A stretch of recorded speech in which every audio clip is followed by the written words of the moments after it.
السلام علیکم ورحمۃ اللہ وبرکاتہ، نحمدہ ونصلی علی رسولہ الکریم، اما بعد فاعوذ باللہ من الشیطان الرجیم، بسم اللہ الرحمن الرحیم، رب اشرح لی صدری ویسر لی امری واحلل عقدۃ من لسانی یفقہوا قولی۔ آیت 94 سے تفسیر۔ یا ایھا الذین آمنوا، اے لوگو جو ایمان لائے ہو، لَيَبْلُوَنَّكُمْ، البتہ ضرور آزمائے گا تم کو۔ لام یہاں کس کا ہے؟ تاکید کا، اور نون مشدد بھی تاکید کے لیے، یعنی ایسا ضرور ہوگا کہ اللہ تم کو امتحان میں ڈالے۔ یبلو کس سے ہے؟ بلا سے، پیچھے آپ پڑھ چکے ہیں۔ بِشَيْءٍ، ساتھ کسی بھی چیز کے، کوئی بھی چیز، مِنَ الصَّيْدِ، شکار میں سے، یعنی شکار میں سے کسی بھی چیز کے ساتھ تمہاری آزمائش ہو سکتی ہے، اور وہ شکار کے تنالہ، پا لیتے ہیں اس کو یا پا سکتے ہیں اس کو۔ تنالو کا لفظ جو ہے نون واو لام سے ہے، نالا یا نالو سے، نائل پانے والا، نائلہ نام بھی اسی سے ہوتا ہے۔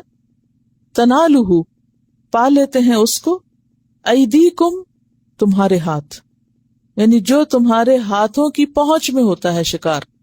وَرِمَاحُكُمْ، اور تمہارے نیزوں کی، رماح رمح کی جمع، جو تمہارے نیزوں یا تیروں کی پہنچ میں ہوتا ہے، اس کے ذریعے ضرور تم کو آزمائے گا۔ تو ہاتھ کی پہنچ میں کون سا شکار ہوتا ہے؟ جو چھوٹا ہوتا ہے یا زمینی ہوتا ہے، اور نیزوں کی پہنچ میں جو دور ہوتا ہے یا بڑا ہوتا ہے۔ لِيَعْلَمَ اللَّهُ، تاکہ جان لے اللہ، کس بات کو؟ مَن يَخَافُهُ، کون ڈرتا ہے اس سے، بالغیب، غائبانہ طور پر، کون اس سے غائبانہ طور پر ڈرتا ہے، یعنی جب کوئی انسان نہ دیکھ رہا ہو انسان کو تو انسان کیسے بہیو کرتا ہے، اور اللہ کو بن دیکھے کتنا اس سے ڈرتا ہے۔ جیسے سورۃ الملک آیت 12 میں آتا ہے نا، ان الذین یخشون ربہم بالغیب لہم مغفرۃ واجر کبیر، بے شک وہ لوگ جو اپنے رب سے غائبانہ طور پہ ڈرتے ہیں ان کے لیے مغفرت بھی ہے اور بہت بڑا اجر بھی ہے۔ تو کون اس سے غائبانہ طور پہ ڈرتا ہے؟ کیونکہ عام طور پر ایسا ہوتا ہے نا کہ انسان کچھ کام بندوں کے ڈر سے چھوڑتے ہیں اور کچھ کام اللہ کے ڈر سے، لیکن آپ نے دیکھا ہوگا کہ بندوں کا ڈر عموماً زیادہ ہو۔ جب بندے دیکھ رہے ہوں تو لوگ ڈر کے مارے کام نہیں غلط کرتے، لیکن بندے نہ دیکھیں اور صرف اللہ دیکھ رہا ہو تو پھر کم ہی ہیں جو غلطی سے بچیں۔ تو یہاں پر کیا فرمایا کہ اللہ یہ دیکھنا چاہتا ہے کہ اللہ کو دیکھے بغیر کون ڈرتا ہے اور غلط کام چھوڑتا ہے یا اللہ کی نافرمانی سے بچتا ہے۔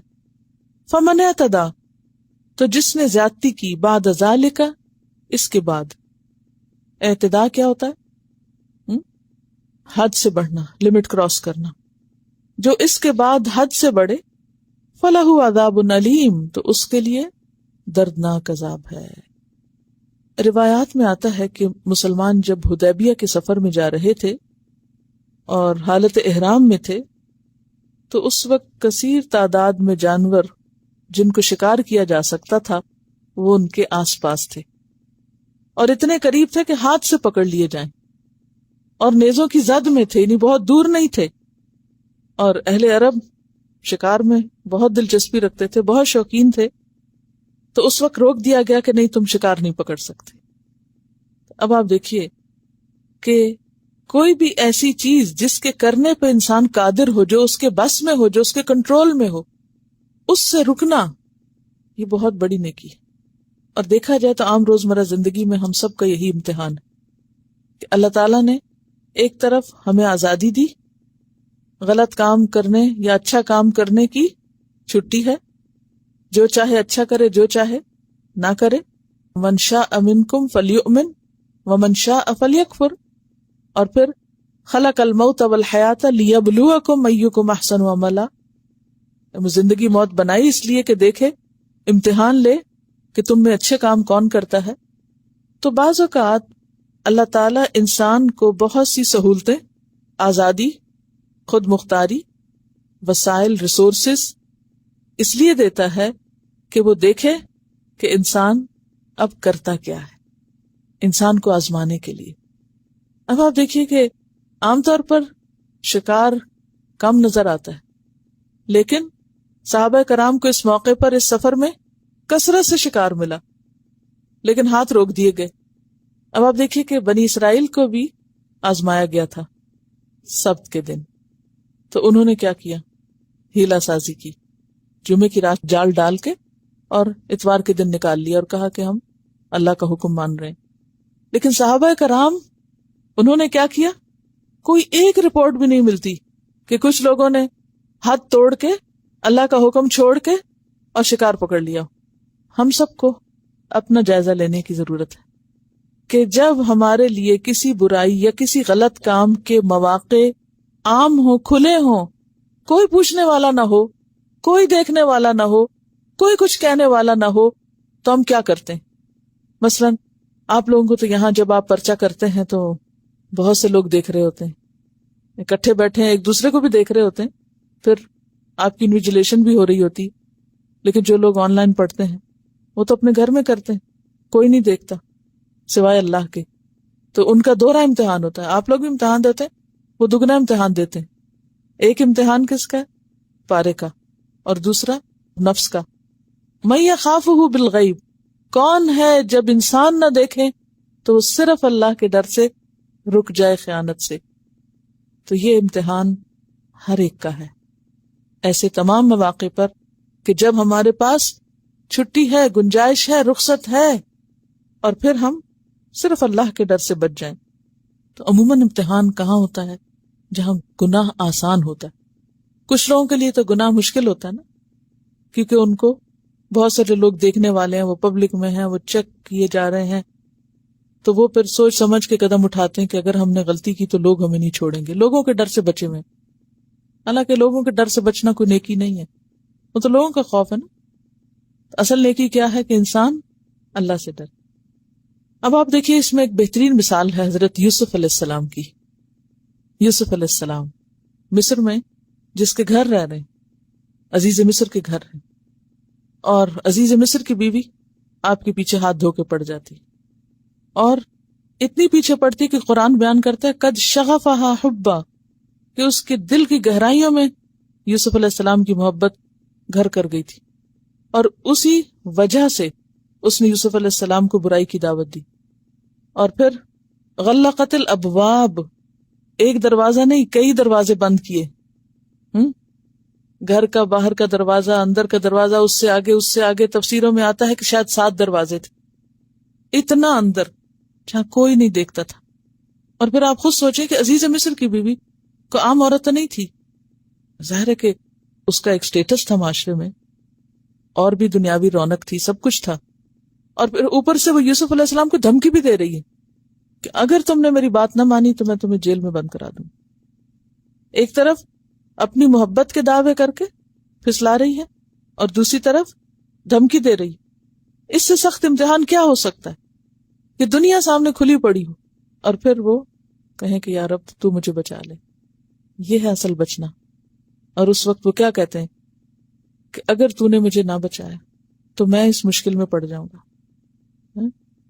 اور ساتھ ہی پھر کہتے ہیں کہ رب السجن احب الی مما یدوننی الی، یا رب قید خانہ میرے لیے زیادہ بہتر ہے بنسبت اس کے کہ جس کی طرح مجھے یہ لوگ بلا رہے ہیں۔ انہوں نے قید خانے کو کیوں ترجیح دی؟ کیونکہ وہ بیماری ایک سے آگے بڑھ گئی تھی، وہ صرف ایک عورت تک نہیں رہی تھی بلکہ جتنی اس نے بلائی مزید وہ بھی سب اسی مشکل کا شکار ہو گئی۔ تو اس پر انہوں نے کیا کہا کہ یا رب میں ان عورتوں کے فتنے سے بچنا چاہتا ہوں، چاہے تو مجھے جیل بھیج، میں جیل جانا زیادہ گوارا کروں۔ کیوں؟ کیونکہ ایک دنیا کی جیل ہے اور ایک آخرت کی جیل ہے۔ جو آخرت کی جیل سے ڈرتا ہو وہ دنیا کی جیل کو پریفر کر لیتا ہے، لیکن برائی کی طرف جانے اور بے حیائی کی طرف جانے کو کبھی بھی گوارا نہیں کرتا۔ اب آپ خود سوچئے کہ یہ ہے تقویٰ، کہ جب کوئی نہ دیکھتا اور پورے چانسز ہوں اور کھلی دعوت ہو برائی کی، ہر سہولت اور آسانی ہو، اس وقت انسان کہے کہ میں اللہ سے ڈرتا ہوں۔ ایسے لوگ عرش الہی کے سائے تلے ہوں گے، جن میں سے ایک وہ شخص کہ جس کو کسی اعلی خاندان کی خاتون نے برائی کی دعوت دی اور اس شخص نے یہ کہہ کے انکار کر دیا کہ میں اللہ سے ڈرتا ہوں. تو یہ سارے مواقع، یعنی یہ تو صرف ایک ایگزامپل میں نے آپ کو دی یوسف علیہ السلام کی، لیکن ہر انسان کی زندگی میں ایسے مواقع آ سکتے ہیں، چاہے وہ عزت کے معاملے میں، چاہے مال کے، چاہے کسی کی غیبت یا کسی کے خلاف سازش. ایسے مواقع آ سکتے ہیں کہ جب انسان دنیا کے حقیر فائدے کے لیے اپنا ایمان کھو بیٹھتا ہے اور اس امتحان میں فیل ہو جاتا ہے. دیکھیے کہ بہت سے لوگ یہ کہتے ہیں نا، اس ملک میں رہ کے ایمان بچانا بڑا مشکل ہے، اس ملک میں یہ ہوتا ہے اور اس ملک میں وہ ہوتا ہے. بات یہ نہیں ہے، بات آپ کے اپنے اندر ہے. آپ اس ملک میں ہو یا اس ملک میں، جس نے بچنا ہے وہ بچ جائے گا، وہ ہر جگہ اپنے آپ کو بچائے گا، کیونکہ اس کی نیت اور اس کا ارادہ اور اس کی کوشش ہے بچنے کی. اور جس نے نہیں بچنا وہ خود تلاش کر لے گا برائی کو یا برائی کرنے کی جگہوں کو. تو یہاں پر کیا فرمایا کہ اے لوگو جو ایمان لائے، اللہ ضرور تم کو آزمائے گا کسی بھی چیز کے ساتھ. اور کسی بھی چیز سے مراد یہ ہے کہ اصل مقصود یہاں شکار سے روکنا نہیں ہے، اصل مقصود امتحان ہے. اصل مقصود امتحان ہے. اور بعض اوقات آپ دیکھیے کہ امتحان صرف یہ نہیں ہوتا کہ انسان سے کوئی نعمت لے لی جائے. مثلا رزق کا تنگ ہونا انسان کے لیے ایک امتحان ہے، لیکن رزق کا زیادہ ہونا، مال کا زیادہ ہونا، کیا یہ امتحان نہیں؟ یہ بھی ایک بہت بڑا امتحان ہے. کہانی سنی آپ نے وہ جوئے کی، کہ وہ ایک شخص جو اتنی پریسٹیجیس لائف گزار رہا تھا، صرف ایک دم مال کی کثرت ہونے پر ہر طرح کی رسوائی اور ہر طرح کی پریشانی مول لی، گھر کے اندر بھی اور باہر بھی اور ہر طرف. تو کسی وقت انسان کو جب کچھ ملتا ہے، یعنی اس کا ہاتھ کھل جاتا ہے، اس کے لیے آسانی ہو جاتی کچھ بھی، تو اس وقت انسان کو سوچنا چاہیے کہ کہیں اس میں میری آزمائش تو نہیں ہو رہی، اب میرے امتحان کا وقت ہے کہ میں پورا کس طرح اترتا ہوں. تو لِيَعْلَمَ اللَّهُ مَن يَخَافُهُ بِالْغَيْبِ، اللہ دیکھتا رہتا ہے کہ اچھا مجھ سے کون ڈرتا ہے. غائبانہ طور پہ کون ڈرتا ہے. غائبانہ طور پر دو معنی، بندوں سے ہٹ کر، یعنی جب بندے نہ ہو تو بندہ غیب میں ہے نا ایک طرح سے، اور ایک اللہ سے، کیونکہ اللہ کو دیکھا نہیں. فَمَنِ اعْتَدَىٰ بَعْدَ ذَلِكَ، جو حدیں توڑے گا اس کے بعد، کس کے بعد؟ حکم آنے کے بعد، فَلَهُ عَذَابٌ أَلِيمٌ، اس کے لیے عذاب دردناک ہے. اور اس میں دنیا اور آخرت، علیم النکرہ ہے نا، عام ہے، دنیا کا بھی ہو سکتا ہے اور آخرت کا بھی. تو خلاصہ کیا ہے اس آیت کا؟ کہ انسان کو ہر معاملے میں محتاط رہنے کی ضرورت ہے، ہر معاملے میں، کیونکہ زندگی کے جتنے بھی معاملات ہیں ان سب میں امتحان ہے انسان. مثلا نماز آپ پڑھ رہے ہیں، لوگوں کے بیچ میں کیسے پڑھتے ہیں، اکیلے کیسے پڑھتے ہیں، امتحان ہے نا. عبادات میں امتحان ہے، روزہ ایک امتحان ہے، صدقہ خیرات جب آپ کرتے ہیں اس وقت بھی ایک امتحان ہے. پھر اسی طرح تجارت، آپ کیا بیچتے ہیں، کیا خریدتے ہیں، کیا لین دین کرتے ہیں، نہیں لین دین کے معاملات کیسے، نکاح، شادی بیاہ، یہ بھی ایک امتحان ہے کہ ایک دوسرے کے حق کتنے ادا کرتے ہیں، ذمہ داریاں کتنی نبھاتے ہیں، باقی تعلقات، رشتہ داریاں، اولاد کا ہونا ایک امتحان کہ ان کی تربیت کیسے کر رہے ہیں. تو ہم جدھر بھی رخ کریں وہی امتحان ہے. تنگی ہے تو امتحان ہے، اور اگر اس میں وسعت ہے تو امتحان ہے. اللہ کیا دیکھتا ہے، کون کر کیا رہا ہے، کون کر کیا رہا ہے، اور اس کو میرا لحاظ کتنا ہے، میرا لحاظ کتنا ہے، میری وجہ سے کتنا کرتا ہے اور بندوں کی وجہ سے کتنا کرتا ہے. تو نتیجہ کیا ہے کہ ہم یہاں آزمائے جا رہے ہیں. کس بات میں؟ کہ ہم اپنے وقت، صلاحیتوں، نعمتوں، ان سب چیزوں کا استعمال کیسے کرتے ہیں. پھر فرمایا یا ایھا الذین آمنو، اے لوگو جو ایمان لائے ہو، لا تقتلوا الصید، نہ تم قتل کرو شکار کو. اور یہاں شکار سے مراد کس چیز کا شکار ہے؟ خشکی کا شکار، کیونکہ پیچھے جس شکار سے منع کیا گیا تھا اسی کی طرف اشارہ ہے. تو مراد ہے یہاں وہ حیوان جو خشکی پہ رہتا ہو، جو کھایا جاتا ہو، اور جو وحشی بھی ہو. الحیوان البری، بری کس کو کہتے ہیں؟ جو خشکی پہ رہتا ہو. بری بحری سنا ہوگا نا، بحری جہاز اور بری. المأکول جو کھایا جاتا ہو، المتوحش وحشی ہو. 4 لفظ ہیں. اب اردو میں بہت لمبا جملہ مجھے بولنا پڑتا ہے. وہ حیوان جو خشکی پر رہتا ہو، جو کھایا جاتا ہو اور جو وحشی بھی ہو. الحیوان البری المأکول المتوحش. 4 لفظ یاد کریں. کیوں؟ اس لیے کہ حیوان ہونا ضروری. اب پتھر لکڑی کا شکار نہیں ہے. دوسرا بری. بری کا کیا مطلب ہے؟ خشکی کا. کیوں؟ اس لیے کہ آگے آپ پڑھیں گے کہ سمندر کا شکار حلال ہے. یعنی احرام کی حالت کی بات ہو رہی نا یہاں. اچھا، پھر المأکول جو کھایا جاتا ہو. اسی لیے آپ دیکھیں اگر احرام کی حالت میں کوئی شخص کبے کا، چوہے کا، کتے کا، سانپ کا شکار کرتا ہے، شکار سے مطلب ہے کہ ان کو مارتا ہے، لا تقتلوا کی بات ہے، ان کو قتل کر دیتا ہے، تو اس کی اجازت ہے. تو یہاں کس جانور کے مارنے کی ممانعت ہے؟ جو کھایا جاتا ہو. اسی طرح شیر، چیتا، اگر حاجیوں کا قافلہ کسی ایسی جگہ رکا ہے جہاں قریب کوئی شیر ہے یا کچھ، تو ایسی حالت میں وہ مار سکتے ہیں شیر کو، چاہے وہ حالت احرام میں. کوئی اذیت دینے والی چیز بلا وجہ مارنا کسی بھی جانور کو منع. وَأَنْتُمْ حُرُمْ. اور متوحش یعنی بھیڑ بکری کی طرف اشارہ نہیں، کیونکہ حالت احرام میں بھیڑ بکری ذبح کر سکتے کہ نہیں؟ مرغی نہیں ذبح کر سکتے، تو حاجی کیا کھائیں گے؟ یہاں متوحش کی بات ہو رہی ہے، وحشی جانور کی بات ہو رہی ہے، جیسے نیل گائے وغیرہ یا ہرن یا مرغابی، جن چیزوں کا شکار کیا جاتا ہے. ٹھیک ہے، جو عام روزمرہ کی چیزیں ہیں، جیسے سفر میں اگر حاجی 7 بکریاں لے جا رہے ہیں اور وہ اس لیے لے جا رہے ہیں کہ وہ راستے میں کھائیں، وہ حرم کی نیت سے نہیں، تو وہ ذبح کر سکتے ہیں، اس کو مار سکتے ہیں. ٹھیک ہے، تو لا تقتلوا الصید، نہ تم قتل کرو شکار کو، یعنی ایسے صید سے مراد یہاں جانور. وانتم حرم، حالانکہ تم احرام کی حالت میں ہو. حرم کے 2 معنی، حالت احرام یعنی وہ لباس پہنا ہوا اور نیت کی ہوئی ہے. ٹھیک ہے، اور دوسرا حرم مکی میں یا حدود حرم کے اندر. حرم سے مراد حدود حرم کے اندر، اور دوسرے حالت احرام میں.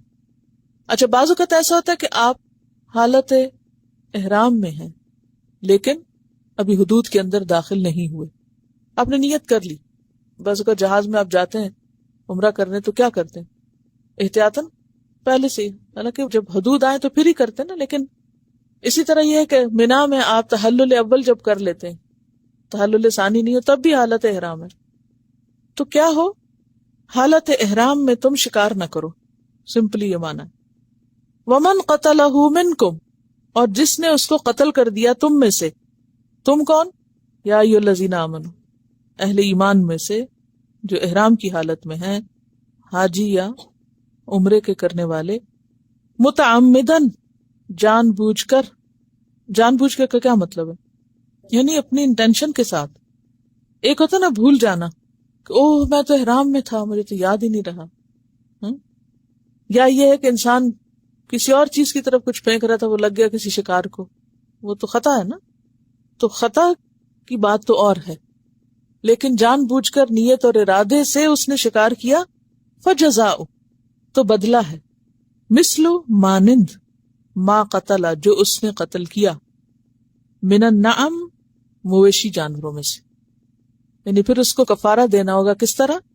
اسی کے بدلے کا مویشی جانور صدقہ کر کے. مویشی جانور کون کون سے؟ نعم کون کون سے؟ اونٹ، گائے، بکری، بھیڑ. یعنی اگر کسی نے ایسا جانور ذبح کیا جو اونٹ برابر ہے قیمت میں یا سائز میں، تو اس کو اونٹ ذبح کرنا ہوگا، اونٹ دینا ہوگا صدقے میں. اور اگر کسی نے اس سے کم تر کیا ہے تو کم. یعنی جس درجے کا شکار ہے اسی درجے کا کفارہ ہے، برابر کا. یحکم بہ، جس کا فیصلہ کریں گے. ہی کی ضمیر کدھر جا رہی ہے؟ کفارے کی طرف، فدیے کی طرف. زوا عدل، زوا جو ہے نا یہ تسنیہ کا صیغہ ہے. زوا 2، عدل عدل والے، 2 عدل والے. اس سے مراد وہ لوگ ہیں جو دین پر عمل کرنے والے ہوں. زوا عدل سے مراد یہاں دیندار لوگ. ان کی شرط کیا ہے؟ نمبر 1 فرائض ادا کرنے والے ہوں. زوا عدل میں نمبر 1 فرائض ادا کرنے والے، جیسے نماز روزے کے پابند ہوں. نمبر 2 کبیرہ گناہوں سے بچنے والے ہوں. نمبر 3 صغیرہ پہ اصرار کرنے والے نہ ہوں. اور نمبر 4 بندوں کے ساتھ اچھے اخلاق سے معاملہ کرنے والے ہوں، بندوں کے حقوق بھی دینے والے ہوں. عدل کیا ہوتا ہے؟ ہر ایک کو اس کا حق دینا. تو ذوا عدل کیا ہوا؟ سب کے حق ادا کرنے والے، سب کا خیال رکھنے والے، انصاف پسند لوگ، اپنی ذات میں بھی عدل و انصاف اور دوسروں کے ساتھ بھی. تو ایسے 2 عدل والے یعنی اچھے سمجھدار معتبر لوگ فیصلہ کریں گے کہ اس کا فدیہ کیا ہو. منکم تم میں سے، یعنی مومنوں میں سے. منکم کی شرط لگا دی گئی یا منکم کی قید ہے، مراد ہے مومن. ہدین، ہدی کیا ہوتا ہے؟ قربانی. کون سی؟ جو حرم بھیجی جائے، چاہے وہ باہر سے حرم ٹرانسپورٹ کی جائے یا پھر حرم کے اندر ہی خریدی جائے. بالغ الکعبہ، کعبہ پہنچنے والی، یعنی کعبہ پہنچائی جانے والی. تو اس سے کیا پتہ چلتا ہے کہ ہدی وہ جانور ہوتا ہے جو کہاں ذبح ہوتا ہے؟ حرم کی حدود میں، حرم کے اندر، یعنی مکہ لے جایا جائے گا اور وہاں کے فقراء کو وہ کھانا کھلایا جائے گا. او یا، اب یہ یہاں یا کس کے لیے ہے؟ یعنی آپشن دی جا رہی، دوسری آپشن، چوائس. یا یعنی یا یہ کر لو، یا کفارتن، کفارہ ہے. کفارہ کس سے ہے؟ کفر سے. کفر کس کو کہتے ہیں؟ ستر، چھپانا. کفارہ کیا چھپاتا ہے؟ گناہ چھپاتا ہے. گناہ انسان کے اندر گلٹ پیدا کرتا ہے. جس چیز کی گلٹ دل میں آ جائے وہ کہاں نظر آنے لگتی ہے؟ چہرے پر، اس کی آنکھوں میں، اس کے چہرے پہ گلٹ نمایاں ہونے لگتی. تو اس گلٹ سے نکلنے کا طریقہ کیا ہے کہ انسان کیا کرے؟ صدقہ کرے. کتنا کرے؟ جتنا جرم کیا اس کے برابر کرے. جب وہ یہ کر چکتا ہے تو کیا ہوتا ہے؟ انسان ریلیوڈ ہو جاتا ہے، اس کے اندر ایک ریلیف آ جاتا ہے اور پھر وہ پرسکون ہو جاتا ہے. یہ کفارے کی حکمت ہے، یہ وزڈم ہے، اس کے پیچھے معنی نہیں ہے سارا. تو یہاں پر کیا کہا؟ کفارتن، طعام، کھانا، مساکین، مسکینوں کا. مسکینوں کو کھانا کھلایا جائے. کتنے مسکین؟ یہاں تو کوئی نہیں بیان کیا کہ کتنے مسکین، یعنی اس قربانی سے جتنے لوگوں کو کھلایا جا سکے، اس جانور سے جس کا فدیہ دینا ہے، جتنے لوگوں کا پیٹ بھرے اتنے لوگوں کو پھر کوئی اور کھانا کھلا دیا جائے. نہیں سمجھ آئی؟ طعام مساکینہ، مساکین کا کھانا یعنی شکار کی قیمت کے برابر کھانا کھلایا جائے. صرف پیسہ دینا نہیں، راشن یا کھانا. او عدل ذالک، یا اس کے برابر. اس کس کے؟ کھانے کے برابر. سیامن، روزے، یعنی اس کھانے سے جتنے دن کا روزہ رکھا جا سکتا ہے اتنے روزے. ٹھیک، امتحان تھا نا، فیل ہوئے تو پھر جرمانہ تو ہونا ہی ہے. یہ جرمانہ ہے اصل میں، فائن. لیذوقا، یہ اللہ تعالیٰ خود بتا رہے ہیں، تاکہ وہ چکھے کیا؟ وبال امرہ، اپنے کیے کا وبال، تاکہ وہ وبال بھگتے. وبال کس کو کہتے ہیں؟ سزا، فائن، یعنی اپنے انجام کو پہنچے. امر ہی یعنی اپنا حال یا اپنا جو معاملہ ہے اس کا. عفا اللہ عما سلف، معاف کر دیا اللہ نے جو پہلے ہو چکا. کیا مطلب؟ یعنی حرمت سے پہلے، اس حکم کے آنے سے پہلے جو کچھ بھی ہو گیا وہ کیا ہوا؟ معاف ہے. اب آپ دیکھیں نا کہ صحابہ کرام کا تقویٰ تھا کہ جب کوئی حکم آتا تھا تو وہ فوراً سوچے یہ ہم کر چکے ہیں، اب ہمارا کیا ہوگا. آپ کے ساتھ تو نہیں کبھی ہوا کہ جب قرآن کا کوئی حکم سنتے یا پڑھتے ہیں تو آپ کو خیال آتا ہو اوہو یہ تو مجھ سے بھی ہو چکا، اب کیا ہو؟ دیکھیے قرآن ہم سب کو آئینہ دکھاتا ہے نا. ضروری نہیں کہ نعوذ باللہ جو بات آ رہی ہے وہ سب ہم مجرم ہیں اور وہ غلطیاں کریں، لیکن کوئی آیت کسی سے متعلق ہو سکتی، کوئی کسی سے متعلق، اور اس کو کبھی بھی آپ پرسنلی نہ لیا کریں. بعض باتیں ایسی ہوتی ہیں نا کہ جو اللہ تعالیٰ کسی کے منہ سے اس طرح نکلوا دیتا ہے کہ وہ ساری ہم پہ پٹا رہی ہوتی ہے، حالانکہ اس بندے کو خبر بھی نہیں ہوتی کہ معاملہ کیا ہے. تو ایسی صورت میں ہونا کیا چاہیے کہ انسان آئینہ دیکھتا چلا جائے. جب کوئی حکم اترتا تھا تو صحابہ کرام ایک دم فکر کرتے تھے یہ تو ہم کر چکے، اب ہمارا کیا ہوگا. اب پچھلی غلطیوں کا کیا ہوگا؟ جو پہلے ہو چکا، آئندہ نہ کرنا، پچھلا معاف ہو جائے گا. پچھلے پہ توبہ کر لو، کفارہ دے دو، فدیہ دے دو، بس. عفا اللہ عما سلف. اور یہ جو عفو ہے نا، یہ بہت پیاری بات ہے. عفو کیا ہوتا ہے؟ معاف کرنا. کیا؟ ہاں ذرا سوچے. گناہ پہ نہ پکڑنا، یہ معاف کرنا ہوتا ہے. ٹھیک ہے؟ وہ جیسے آتا نا، ربنا لا تؤاخذنا ان نسینا او اخطانا. ٹھیک ہے؟ تو عدم مؤاخذہ جو ہے یہ کیا ہے؟ عفو، معاف کرنا. تو جو پہلے ہو چکا سو ہو چکا. ومن عادہ، اور جو اعادہ کرے گا. عادہ کا کیا مطلب ہے؟ لوٹے گا. اس حکم کے بعد، یہ بات سمجھ آنے کے بعد اگر کوئی پھر ایسے کرے گا، فَيَنْتَقِمُ اللَّهُ مِنْهُ، تو اللہ اس سے انتقام لے گا.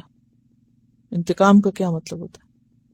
گناہ پہ پکڑنا، بدلہ لینا.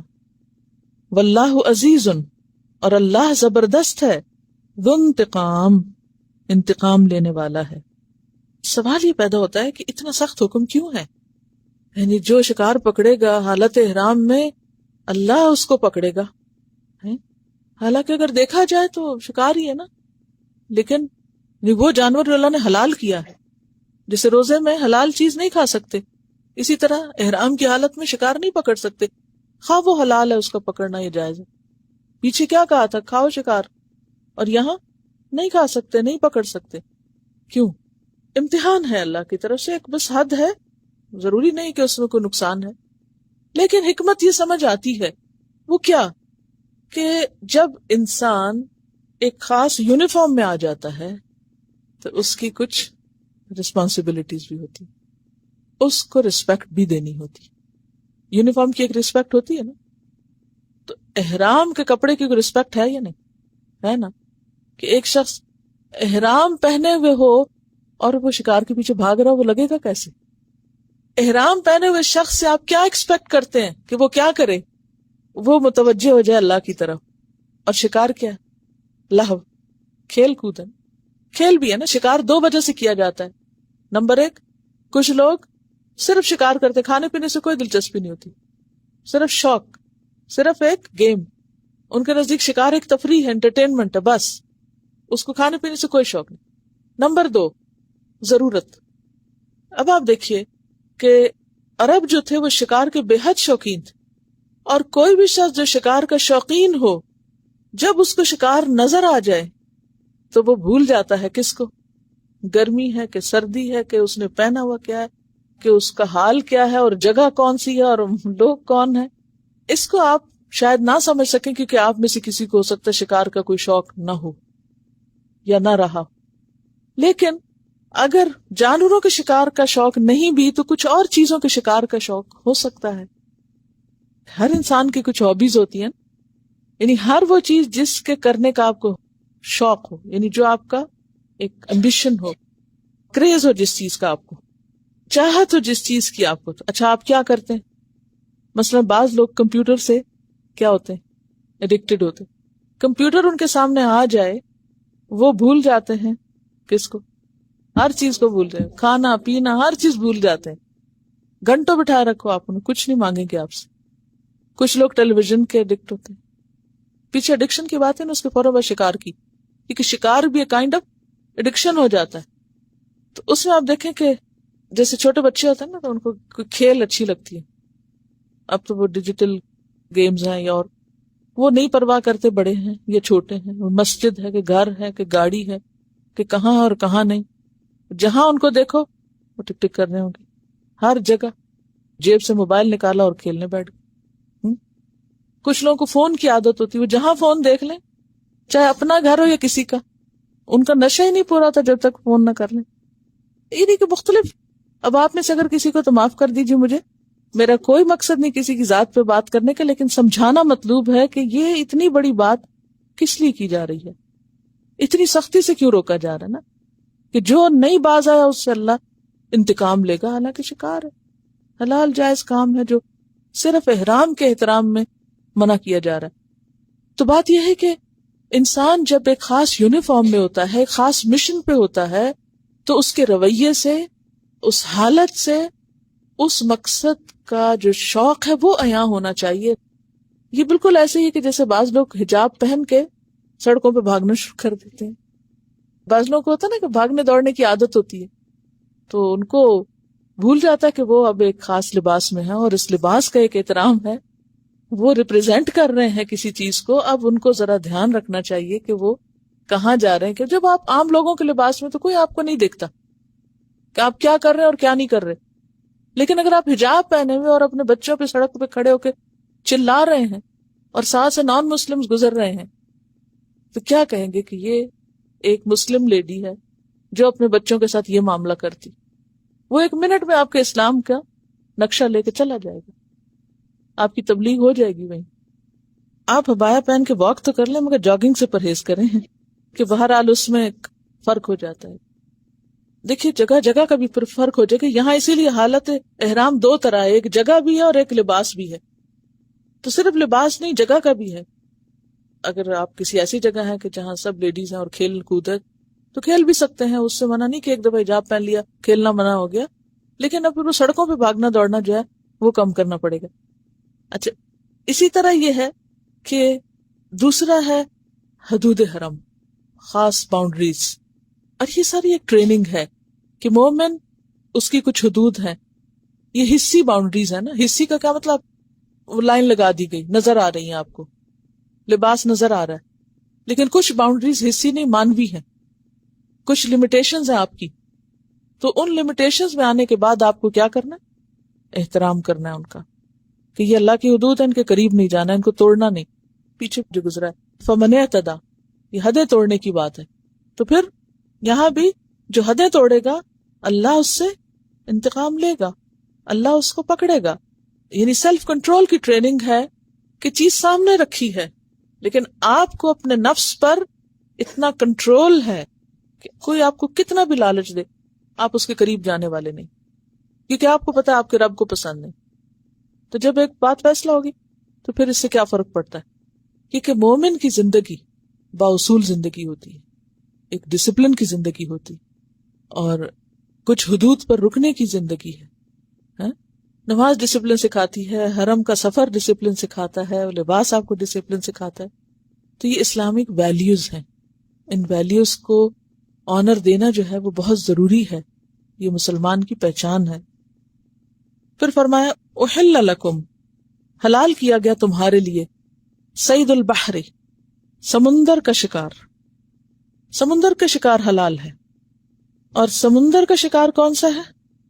اس سے مراد وہ جانور ہیں جن کا مولد اور مسکن پانی ہو. سمندر سے مراد ضروری نہیں کہ صرف سمندر ہی ہو، بلکہ دریا بھی ہو سکتا ہے، جھیل بھی ہو سکتی ہے، ٹھیک، نہر بھی ہو سکتی، پونڈز بھی ہو سکتے ہیں. تمہارے لیے سمندر کا شکار حلال ہے، یعنی وہ جانور جن کا مولد و مسکن پانی ہو.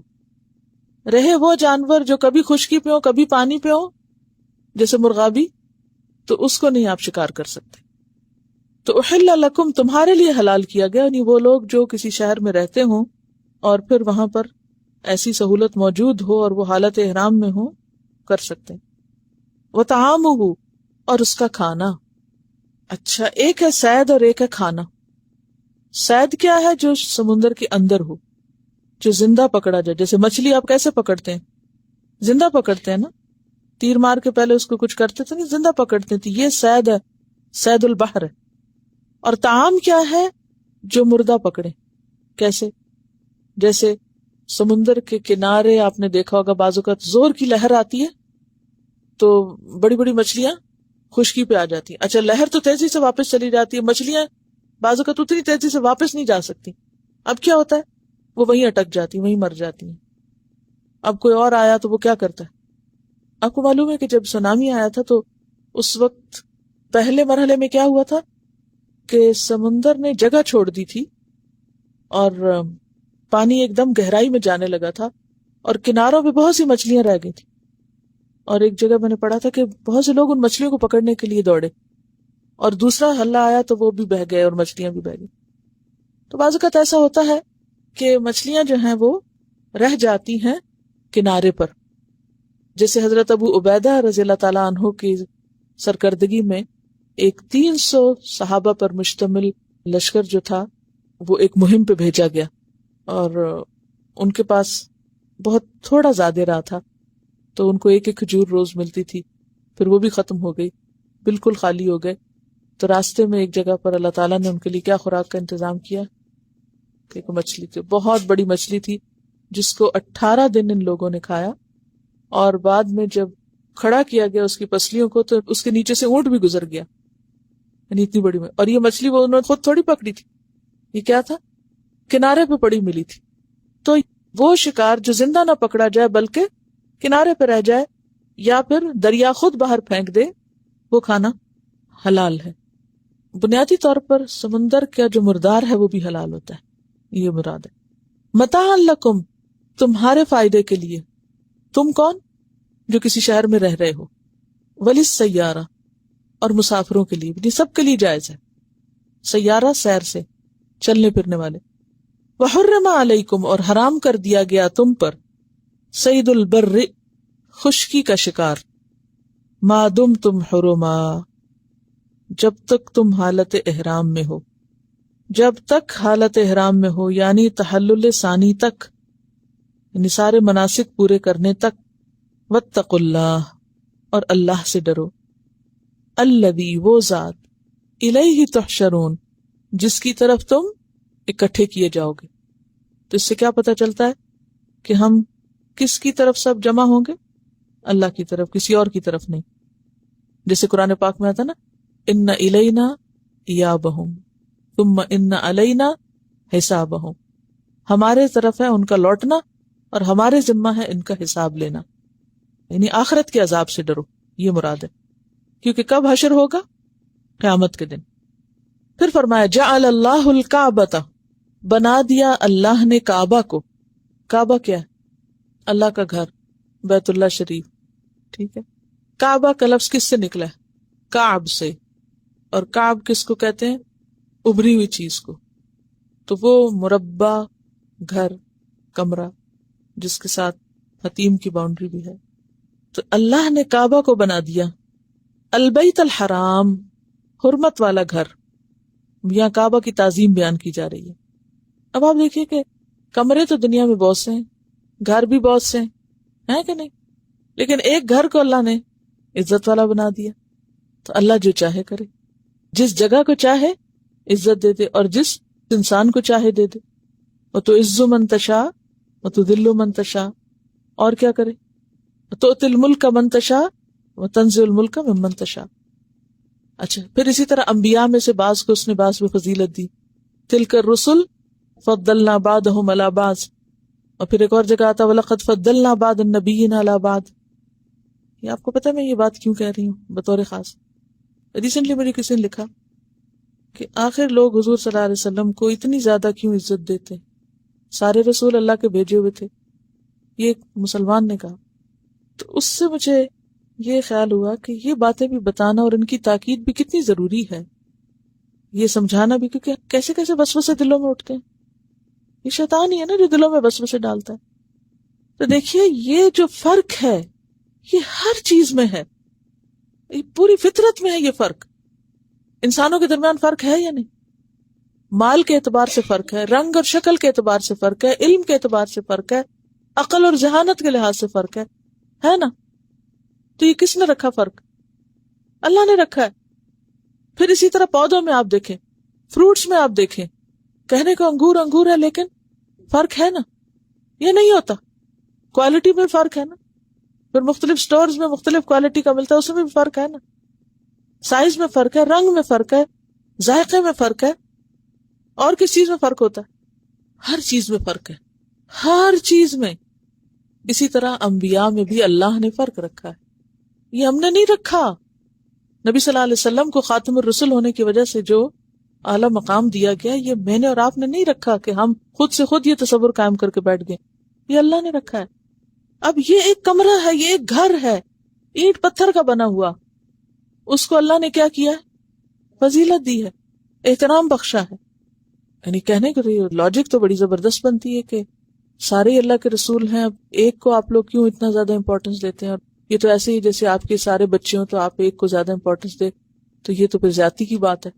آپ دیکھیے کہ ٹھیک ہے بچوں کو حق دینے میں برابری کرنی چاہیے، لیکن کیا یہ قدرتی بات نہیں کہ کسی بچے کی طرف رجحان زیادہ ہو جاتا ہے؟ تو یہ فرق تو اللہ نے رکھا ہے بندوں میں۔ تو یہاں پر کیا ہے کہ اللہ نے اس کعبہ کو محترم گھر بنا دیا، اور قیام للناس، لوگوں کے لیے قیام کا ذریعہ بنایا۔ کیا مطلب؟ کہ ایسی جگہ بنایا جس پر لوگوں کی دینی اور دنیاوی مصلحتوں کا انحصار ہے، دینی اور دنیاوی فائدوں کا انحصار ہے۔ قیام کس کو کہتے ہیں؟ کھڑے ہونے کو، یعنی جس پر قائم ہیں کیا؟ فائدے، مصلحتیں، کن کی؟ لوگوں کی۔ کون سی؟ دینی بھی اور دنیاوی بھی۔ وہ کیسے؟ بتائیے مجھے۔ ہم سب اس کی طرف رخ کر کے نماز پڑھتے ہیں، اور اس کے قریب نماز پڑھنے کا کتنا اجر ہے۔ پھر طواف جو ہم کرتے ہیں تو اس کے ساتھ ہمیں بھی اتنے سارے ایڈوانٹیجز مل گئے۔ اس کی طرف دیکھنا عبادت بن گیا، اس کا طواف کرنا عبادت بن گیا، اس کی طرف رخ کر کے نماز پڑھنا، یہ سب کیا ہے؟ یہ اللہ کا قائم کردہ ہے۔ خیرات وہاں قریب لے جا کے کرنا، ہدی وہاں لے کر جانا، وہاں نمازیں اس مسجد میں پڑھنا، اس کے ارد گرد جو مسجد ہے اس میں 1,00,000 نمازوں کا ثواب۔ تو یہ سب کیا ہے؟ کعبہ کیا ذریعہ ہے ہم سب کی دینی مصلحت یا فائدے کا ذریعہ، اس لیے وہ احترام کے قابل ہے۔ تو نبی صلی اللہ علیہ وسلم کا احترام کیوں زیادہ؟ وہ کیا بنے تھے ہم سب کے لیے، رہتی انسانیت تک کے لیے رہنمائی کا ذریعہ۔ پچھلے پیغمبر بھی محترم ہیں، لیکن ان کی کتابیں اور تعلیمات جو ہیں وہ نہیں بچی۔ تو آپ وما ارسلناک الا رحمۃ للعالمین، آپ ساری انسانیت کے لیے ایک سیویئر ہیں، رحمت ہے۔ تو پھر مقام ہوگا یا نہیں؟ کسی سے فائدہ لوگوں کو زیادہ پہنچتا ہے، کسی سے کم پہنچتا ہے۔ خیر الناس ما ینفع الناس، اگر آپ میں سے کوئی ایک بندے کو فائدہ پہنچاتا ہے تو وہ لمیٹڈ فائدہ ہے، اگر کوئی 10 کو پہنچاتا ہے تو زیادہ ہے یا نہیں؟ ہے نا؟ 20 کو پہنچائے، اس سے زیادہ 40 کو، 100 کو، جتنا چاہے آگے بڑھ جائیں۔ تو کعبہ کو اللہ نے اس لیے عزت دی، نبی صلی اللہ علیہ وسلم کو اس لیے عزت دی کہ وہ ہمارے لیے نیکیاں کمانے کا کیا بنے؟ ذریعہ بنے، ہدایت کا ذریعہ بنے۔ کعبہ بھی ہدایت کا ذریعہ لوگوں کے لیے۔ کہاں پڑھ چکے ہیں آپ؟ وہ پیچھے سورۃ البقرہ میں آپ نے پڑھا تھا، فیہ آیات بینات ومقام ابراہیم، اور ھدی للناس وہاں کہا گیا، ہدایت کا ذریعہ۔ اور دنیاوی مصلحتیں کون سی ہیں؟ کوئی دنیاوی مصلحتیں ہیں وہاں؟ اتحاد ہے، مختلف کلچرز کو آپ ایک جگہ دیکھتے ہیں، طرح طرح کے کھانے، رنگ، کپڑے، نسلیں، کتنا تجربہ اور مشاہدہ ہوتا ہے۔ دنیا کی کسی جگہ پر یہ نہیں ہو سکتا جتنا آپ کو چند دنوں میں وہاں ہو جاتا ہے۔ سب کا اکٹھا ہونا، اتنی لرننگ ہے اس میں۔ لیشہدوا منافع لہم، تاکہ وہ وہاں پائے جانے والے فائدوں کا مشاہدہ کریں جا کے، اللہ نے جو سورۃ الحج میں بتایا۔ اور پھر یہ کہ خود وہاں کے رہنے والوں کے لیے اتنا زبردست بزنس کا ذریعہ ہے۔ لإیلاف قریش ایلافہم رحلۃ الشتاء والصیف فلیعبدوا رب ھذا البیت، اس گھر کی وجہ سے اللہ نے تم کو عزت دی ہے، اور تمہاری دنیا کو بھی۔ ورنہ وہ ایسی وادی جہاں نہ کچھ اگے اور نہ کوئی کام کیا جائے، موسم بھی اتنا نہیں فیوریبل، وہاں دنیا کی ہر نعمت پہنچ جائے۔ اور یہ آج نہیں، آج تو ترقی یافتہ دور میں بہت سے ملکوں میں ٹرانسپورٹیشن کی کثرت کی وجہ سے بہت کچھ پہنچ گیا ہے، لیکن یہ تو ہزاروں سال سے یہ ہو رہا ہے کہ اس زمین کے حصے میں جو اتنا بے آبو گیا ہو کہ نہ پانی، نہ چارہ، نہ کچھ، وہاں ہر نعمت پہنچی ہوئی ہو۔ یہ کس کی وجہ سے ہوتی تھی؟ حاجیوں۔ ہر ملک کے حاجی اپنے اپنے ملک کی پروڈکٹ لے کے وہاں پہنچ جاتے۔ کتنا انٹریکشن ہوتا ہوگا، کتنا بزنس اور کتنی وسعت ذہنوں میں، اور کتنے آئیڈیاز ایک دوسرے سے لیتے ہوں گے۔ پھر اور کس کو بنایا؟ والشہر الحرام، اور شہر الحرام کو بھی قیام للناس بنایا۔ شہر الحرام کون سے ہیں؟ کتنے؟ 4۔ کس لیے ان کو حرمت والا کہا جاتا ہے؟ یہ چونکہ پڑھ چکے ہیں پیچھے، بتائیے۔ جنگ کرنا منع ہے، امن رہے، امن کی وجہ سے۔ اب چونکہ امن ہوتا ہے تو جب جس ملک میں، جس علاقے میں امن ہوتا ہے، وہاں ہر چیز ترقی کرتی ہے یا نہیں؟ پروگرس ہوتی ہے یا نہیں؟ آج دنیا بھر میں جو ایک مسئلہ بنا ہوا ہے امن کا، اس بے امنی نے کیا کیا ہے؟ ہر شخص کو متاثر کیا یا نہیں؟ دنیا میں جو ایک عام فساد کی کیفیت ہے یا بے امنی کی کیفیت ہے، اس کی وجہ سے بزنس بھی ڈاؤن ہوئے ہیں، اس کی وجہ سے تعلیم بھی متاثر ہوئی ہے. کسی شہر میں اگر فساد ہو، کسی گھر میں فساد ہو، کسی ملک میں فساد ہو، تو وہاں ترقی کی راہیں مسدود ہو جاتی. آپ دیکھیے کہ جس گھر میں بچے ماں باپ کے باہم سلوک اتفاق سے پلتے ہیں، پرامن گھر کا ماحول ہوتا ہے، میاں بیوی آپس میں لڑتے نہیں ہیں، ایک دوسرے کی عزت احترام کرتے ہیں، وہاں بچے اور طرح پلتے ہیں نا. اور جس گھر میں دونوں کے درمیان اختلاف ہو، لڑائی جھگڑا ہو، فساد ہو، وہاں بچوں کی نفسیات کچھ اور ہوتی. تو امن جو ہے، چاہے وہ کسی گھر کے اندر ہو، چاہے وہ کسی شہر کے اندر ہو. اب دیکھیں خدا نخواستہ اگر شہر کسی میں فساد ہو تو کیا ہوتا ہے؟ سب لوگ گھروں میں بیٹھے رہیں گے، دکان کاروبار بند، ہر دوسرے دن چھٹی ہے، کام ہی نہیں ہوتا. الحمدللہ جب الہدا شروع تو پہلے 5 سال میں اسلام آباد میں تھی، سال میں ایک دفعہ پورا قرآن ہو جاتا تھا. پورے 5 سال میں 5 بیجز نکلے. اس کے بعد میں کراچی میں گئی. کراچی میں ہر دوسرے دن آج ہڑتال ہے، آج چھٹی ہے. میں نے منع کیا تھا کوئی چھٹی نہیں کرے گی، اور سختی سے اس بات پر لوگوں کو رکھا ہوتا کہ چھٹی نہیں کرنے دوں گی اور آپ کو آنا ہے. لیکن بالآخر سخت مجبور ہو گئی جب ایک دن بالکل جہاں الہدا تھا اس کے سامنے کی سڑک پہ بم پھٹے اور لوگوں کی لاشوں کے ٹکڑے جو تھے وہ اوپر تک اڑے. اور اس سے 5 منٹ بعد وہاں پر میں آ رہی تھی کلاس لینے کے لیے، تو ایک بہت ہی عزیز دوست بھی ہیں اور بزرگ بھی ہیں، تو انہوں نے مجھے کھڑے ہو کے پکڑ لیا. انہوں نے کہا آپ جو کریں ہم آپ کا احترام کریں گے، لیکن آج کے بعد آپ کو ہڑتال کے دن کلاس نہیں لینے دیں گے. تو اس دن پہ میں نے ڈیسیژن لیا کہ کہتے ہیں آپ کی جان کا بھی خطرہ ہے اور ان سب کا بھی خطرہ. تو بات یہ ہے کہ جب امن نہیں تھا تو اتنی چھٹیاں، گھر گئے آرام سے بیٹھے بیٹھا پتا چلا جی وہ آج فلانی جگہ قتل ہو گیا، اب رستے بند ہیں، اسٹوڈنٹس نہیں پہنچ سکتے تھے. ایک ہنگامہ، ہر دوسرے دن ہنگامہ، ہر دوسرے. تو وہ کام جو 1 سال میں ہوتا تھا وہ ایکسٹینڈ ہوتے ہوتے کتنے عرصے تک پھیل گیا. تو یہ ایک قدرتی بات اور تجربے اور مشاہدے کی بات ہے کہ جس جگہ امن ہوگا وہاں بہتر کام ہوگا، اور جہاں فساد ہوگا، بے امنی ہوگی، وہاں دنیاوی ترقی بھی رکے گی. تو عربوں کے ہاں سخت بد امنی تھی، لڑائی مار کٹائی، جھگڑے فساد، جنگیں. لیکن 4 مہینے انہوں نے دور جاہلیت میں بھی کیا کر رکھے تھے؟ امن کے رکھے ہوئے تھے. اور اس میں قافلے نکلتے، تجارت کرتے، لین دین ہوتا، اور وہ کمائی کے مہینے ہوتے تھے. تو یہ دنیاوی فائدہ تھا. اور دینی فائدہ کیا تھا؟ جنگ بھی منع تھی ان 4 مہینوں میں. تو کیا کہا گیا کہ یہ شہر الحرم اور بیت الحرام اور شہر الحرام جو ہے یہ لوگوں کے زندگی کے قیام اور امن اور ترقی کا ذریعہ ہے.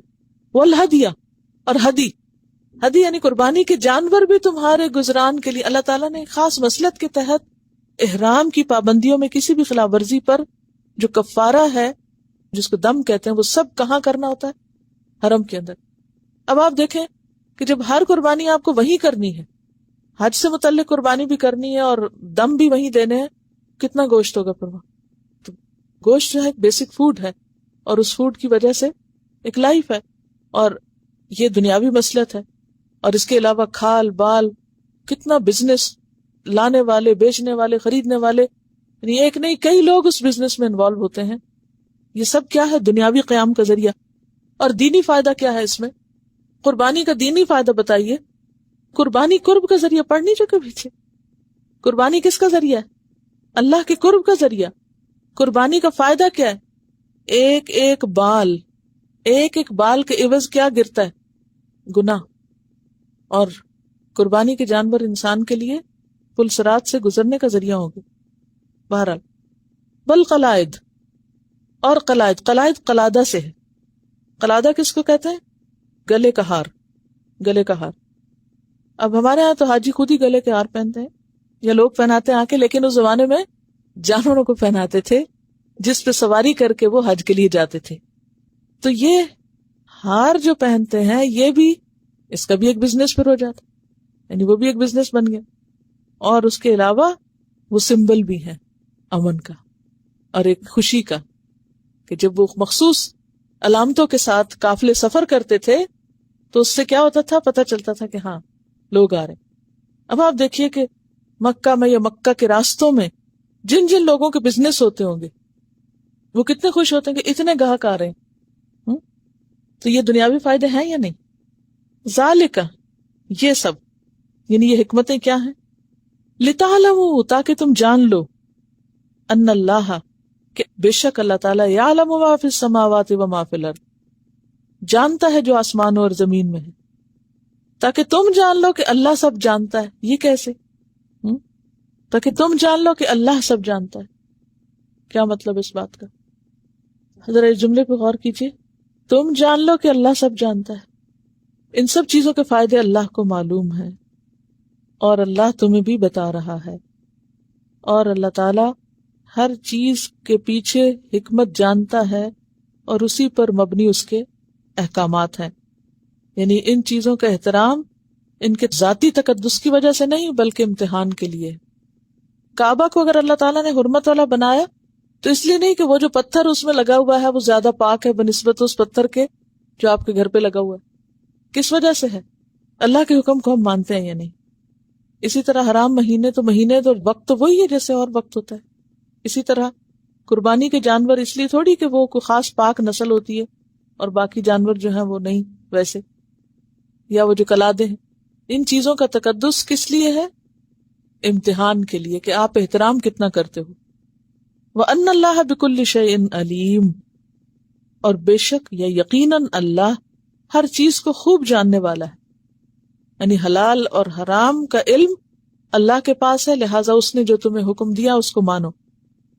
اعلموا، جان لو، یہ کون سا صیغہ ہے؟ امر کا، حکم دیا جا رہا ہے۔ جان لو، کیا جان لو؟ ان اللہ، بے شک اللہ تعالی، کیا؟ شدید العقاب، سخت سزا دینے والا ہے۔ یہ ہر ایک کو پتا ہونا چاہیے۔ کیا پتا ہونا چاہیے؟ کہ اللہ سخت سزا دینے والا، یہ سب کو پتا ہونا چاہیے۔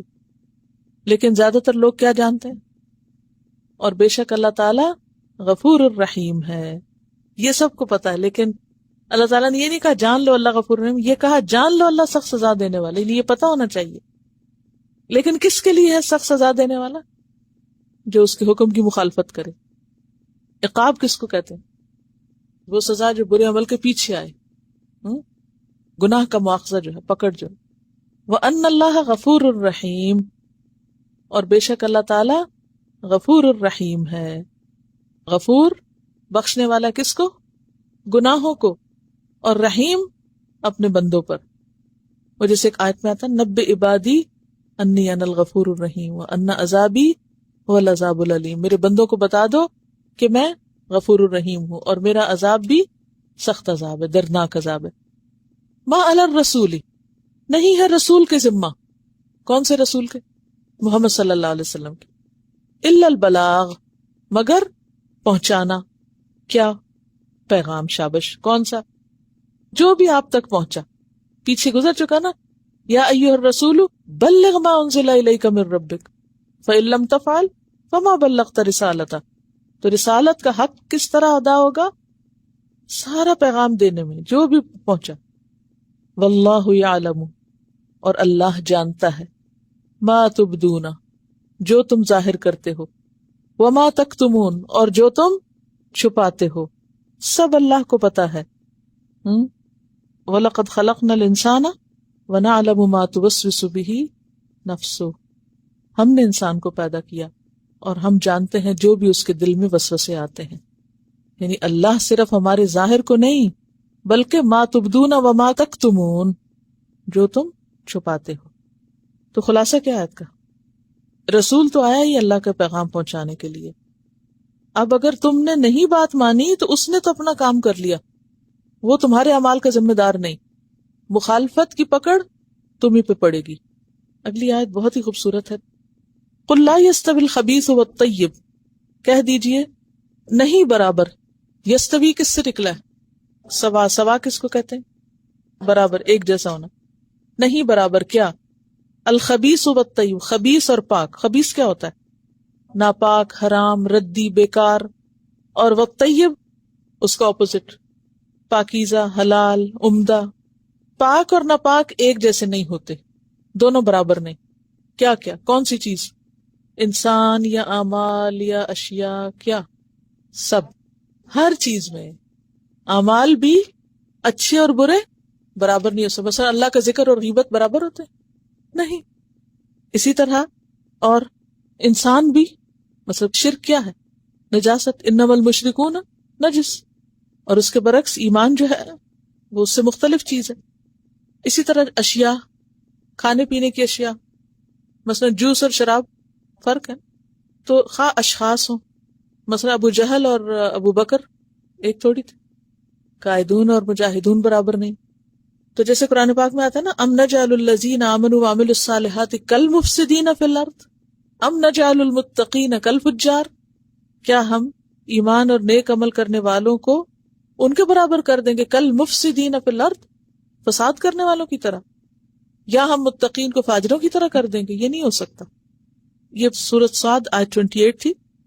پھر اسی طرح اعمال بھی سورۃ الجاثیہ آیت 21 میں اللہ تعالیٰ فرماتے ہیں ام حسب الذین اجترحوا السیئات ان نجعلہم کالذین آمنوا وعملوا الصالحات سواء محیاہم ومماتہم ساء ما یحکمون. کیا مطلب؟ کہ جن لوگوں نے برے کام کیے، کیا ہم ان کو ان کی طرح کر دیں گے جو ایمان لا کے اچھے کام کرتے ہیں؟ ان کا جینا مرنا برابر؟ کتنے برے فیصلے ہیں جو لوگ کرتے ہیں، ایک نہیں ہو سکتا. سورۃ الاعراف آیت 58 میں فرمایا والبلد الطیب یخرج نباتہ باذن ربہ، عمدہ زمین سے اچھی نباتات اپنے رب کے اذن سے نکلتی ہے. والذی خبث، اور جو خبیث زمین ہوتی ہے، ردی زمین ہوتی ہے، لا یخرج الا نکدا، مگر بیکار چیزیں اگاتی. تو زمین بھی ایک جیسی نہیں ہوتی، انسان ایک جیسے نہیں ہوتے، چیزیں ایک جیسی نہیں ہوتی، رویے ایک جیسے نہیں ہوتے، اچھا اخلاق اور برا اخلاق ایک جیسا نہیں ہوتا، اچھا عمل برا عمل ایک جیسا نہیں ہوتا. فرق ہے. یہ کیوں کہا گیا؟ تاکہ لوگ اپنی چوائس بہتر بنائیں نا، تو خبیث چھوڑ کے طیب کو لیں. وَلَوْ أَعْجَبَكَ كَثْرَةُ الْخَبِيثِ، خواہ تمہیں خبیث کی کثرت کتنی اچھی کیوں نہ لگے، یعنی خبیث اگر میجورٹی میں بھی ہے تو آپ دیکھیے کہ کسی چیز کی محض کثرت فائدہ مند نہیں. اور آجبا کا، اس کا کس کی طرف جا رہا ہے؟ کس کو پسند آئے؟ کس کو خطاب ہے؟ کیا آپ یہ سمجھتے ہیں نعوذ باللہ حضور صلی اللہ علیہ وسلم خبیث کو پسند کر سکتے ہیں؟ کبھی بھی نہیں. اصل میں یہ شبہ اس لیے دور کرنا ضروری کہ قل آ رہا ہے نا پہلے، یہ عام مخاطب کی طرف اشارہ ہے، یعنی عام جو مخاطب لوگ ہیں ان سے کہا جا رہا ہے، مجھ سے آپ سے کہا جا رہا ہے. اور اس سے یہ بھی پتہ چلتا ہے کہ بعض اوقات انسان اچھا بھلا سمجھدار ہوتے ہوئے بھی خبیث کو اپریشیٹ کر سکتا ہے. یعنی یہ بھی انسانی ویکنیسز میں، انسانی کمزوریوں میں سے ہے کہ خبیث کی کثرت، خبیث کی میجورٹی، اور کثرت کس کس اعتبار سے ہوتی ہے؟ بعض اوقات قوت کے اعتبار سے، بعض اوقات عدد کے اعتبار سے. عدد، کوانٹٹی اور کوالٹی. مثلا اب دیکھیے کہ جیسے عبداللہ بن مبارک نے کہا تھا کہ میں ایک مشتبہ درہم کے استعمال سے بچنا زیادہ پسند کرتا ہوں بنسبت 100 درہم صدقہ کرنے کے. یعنی 100 درہم صدقہ کرنا شاید اتنا ثواب نہ دے جتنا 1 درہم مشتبہ مال سے بچنا. تو کثرت خبیث جو ہے اس سے بچنا ضروری ہے، کثرت میں نہیں جانا چاہیے. بیکار کباڑ خانے، ردی چیزوں کی اگر کثرت ہے بھی تو اس سے کیا فائدہ. فاتقوا اللہ یا اولی الالباب، اے عقل والو اللہ سے ڈرو. کیوں؟ لعلکم تفلحون، تاکہ تم فلاح پاؤ. اب آپ دیکھیے کہ بہت سے لوگ دنیا میں عقل مند ہوتے ہیں لیکن وہ کیا کرتے ہیں؟ پھر بھی نہیں سمجھتے. تو یہاں عقل سے مراد کون سی عقل ہے؟ رشد مراد ہے، جو حق کو باطل میں فرق کر سکے. عام عقل مراد نہیں ہے. مثلا آپ دیکھیے کل آپ نے جو ایک کہانی سنی، اس میں ایک شخص ہے جو ہائیلی ایجوکیٹڈ ہے، اچھا بزنس کرتا ہے، دنیاوی اعتبار سے اسٹیٹس رکھتا ہے، بہت عقل مند ہے نا، لیکن جوئے میں جو رقم ملی وہ کیا تھی؟ خبیث تھی نا. تو اس کو اپریشیٹ کیا نا، تبھی لیا. اچھا اب وہ اس نے تو لیا یا نہیں، لیکن بہت سے سننے والے جو ہیں کہ اچھا اتنی بڑی لاٹری اس کی نکلی جو دنیا میں کسی کی نہیں نکلی. اب یہ جو اپریشیٹ کرنا، یہ جو للچانا ہے کہ اچھا ایک ٹکٹ خرید کے اتنا کچھ مل، یہ ہے خبیث کی کثرت کو پسند کرنا. سمجھ گئے؟ حرام منافع ہو یا حرام آمدنی ہو، خواہ وہ کتنی بھی زیادہ ہو، اس پر خوش ہونا، اس کو اپریشیٹ کرنا، یہ عقل مندوں کا کام نہیں. کیوں چھوڑتا ہے عقل مند؟ خبیث کو کیوں چھوڑتا ہے خواہ وہ کتنا ہی زیادہ ہو؟ اللہ نے حرام کرا دی. یعنی دیکھنے میں وہ چیز کتنی بھی خوبصورت نظر آ رہی ہو، بہت سی چیزیں ایسی ہو سکتی ہیں جو خبیث ہوں مانوی طور پر لیکن دیکھنے میں انتہائی خوبصورت. تو ہم کیا سوچتے ہیں؟ ہم کہتے ہیں انسان کو بڑے دل والا ہونا چاہیے، اپریشیٹ کرنا چاہیے. تو غلط چیزوں کو اپریشیٹ نہیں کیا جا سکتا، خبیث کو اپریشیٹ نہیں کرنا چاہیے. اسی لیے آپ دیکھیے آگے دھمکی دیجیے، فاتقوا اللہ، اللہ سے ڈرو، مت اس کو اپریشیٹ کرو. یا اولی الالباب، اے عقل والو، عقل مند لوگو جو نقصان دہ چیزوں سے بچنا جانتے ہو. لعلکم تفلحون، تاکہ تم فلاح پا جاؤ. اور فلاح مطلوب کو پانا اور مکروہ سے بچنا. ہاں یعنی کیا زبردست بات ہے یہ بہت زبردست تزکیہ کرنے والی آیت ہے. اور یہ ایک ایسا رخ دکھا رہی ہے آیت کہ جو عام طور پر ہم سوچتے بھی نہیں. اب دیکھیں نا، بعض اوقات ہمیں پتہ ہوتا ہے کہ کوئی شخص حرام کا کام کرتا ہے، لیکن اس حرام کی کمائی سے وقتی دنیاوی فائدہ جو اس کو ہوتا ہے تو ہم اس پر بھی اس کو اپریشیٹ کرنے لگتے ہیں. اسی طرح دنیاوی اعتبار سے کوئی بھی چیز جو بڑی پھل پھول رہی ہو لیکن اللہ کی نظر میں ناپسندیدہ ہو، اس کو دیکھ کے للچانا یا اس کو دیکھ کے خوش ہونا یا اس کو دیکھ کے اپریشیٹ کرنا یا اس پہ تعریف کرنا، اس کی اجازت نہیں ہے، کیونکہ خبیث اور پاک برابر ہی نہیں ہے. تو کامیابی کے لیے ضروری ہے کہ انسان عقل سے کام لے. اور عقل مند کون ہے؟ جس میں تقوی ہو. اور تقوی کیا تقاضا کرتا ہے؟ کہ خبیث کو اپریشیٹ نہ کرو. اب یہاں آپ سب کو ایک چھوٹا سا انالیسس کرنا ہوگا. کیا وہ کون کون سی چیزیں ہیں جن کو ہم اپریشیٹ کرتے ہیں حالانکہ وہ خبیث کے ضمن میں آتی ہیں؟ میں نے آپ کو پہلے بتا دیا، خبیث انسانوں میں سے، خبیث چیزوں میں سے، کھانوں میں سے، گفتگو میں سے. اب آپ دیکھیں نا کہ بعض اوقات جھوٹے مذاق، بعض اوقات غیبت، ان سب چیزوں کو ہم کیا کر رہے ہوتے ہیں؟ ڈائریکٹلی یا انڈائریکٹلی اپریشیٹ کر رہے ہوتے ہیں. کریں مس یونیورس بیٹھ کے دیکھ رہے ہوتے ہیں اور اپریشیٹ کر. تو اینالائز کرنا ہے کہ وہ کون سی چیزیں ہیں جو خبیث کے زمرے میں آتی ہیں لیکن ہم ان سے اٹریکٹ ہوتے ہیں اور ان کا اپریشیٹ کرتے ہیں، یا دل للچاتا ہے. اور بعض اوقات افسوس بھی ہوتا ہے، ہم سوچتے ہیں کہ ہائے ہم نہیں کرتے اور ہم نہیں کر سکتے. تو آج اب کا نہیں ہونا چاہیے. مومن بس اس چیز کو پسند کرتا ہے جس کو اس کا رب پسند کرتا ہے. جو چیز رب کی پسندیدہ نہیں، جس چیز پر رب کا غضب بھڑک رہا ہو، وہ ہمیں بھی نہیں پسند کرنا چاہیے. ٹھیک ہے نا؟ آخر دعوانا ان الحمد للہ رب العالمین. سبحانک اللہم و بحمدک، نشہد ان لا الہ الا انت، نستغفرک و نتوب الیک. السلام علیکم و رحمۃ اللہ وبرکاتہ.